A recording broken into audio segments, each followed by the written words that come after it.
Hey, it's TaxQuips time from TaxMama.com. Today, TaxMama hears from Nick in the TaxQuips Forum with this common misconception. Nick is disabled and withdrew his money from his retirement plan. Now he's trying to figure out how to avoid paying taxes on this money. Well, my friends, Mike Reed and I tried to explain this to Nick very explicitly, yet he persisted in believing that his withdrawal should not be taxed. Problem is, he's not alone in that belief. So let me clarify this for you before you draw out your retirement as well.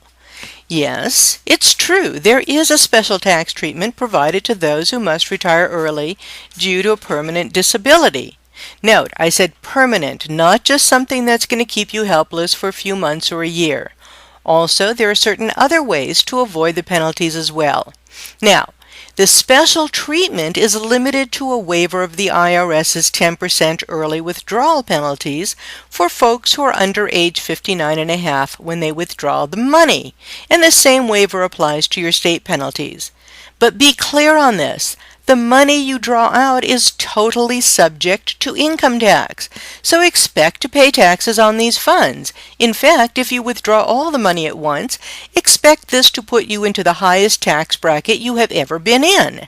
Now, how can you avoid these high taxes? It's easy. Here are 5 things you can do. 1. If you've made contributions to your retirement account after paying taxes on the money, track those amounts. Those funds will not be taxed when you withdraw them. 2. If you must close out your retirement account, have those funds transferred directly to a new IRA you create just for this purpose. Then withdraw the money as you need it. 3. Do not withdraw the money you don't need to cover the current year living expenses.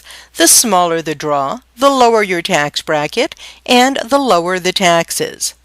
4.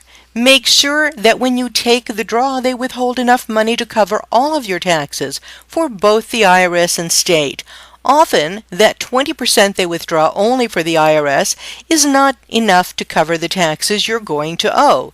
And yes, even the withholding is counted as part of your taxable income.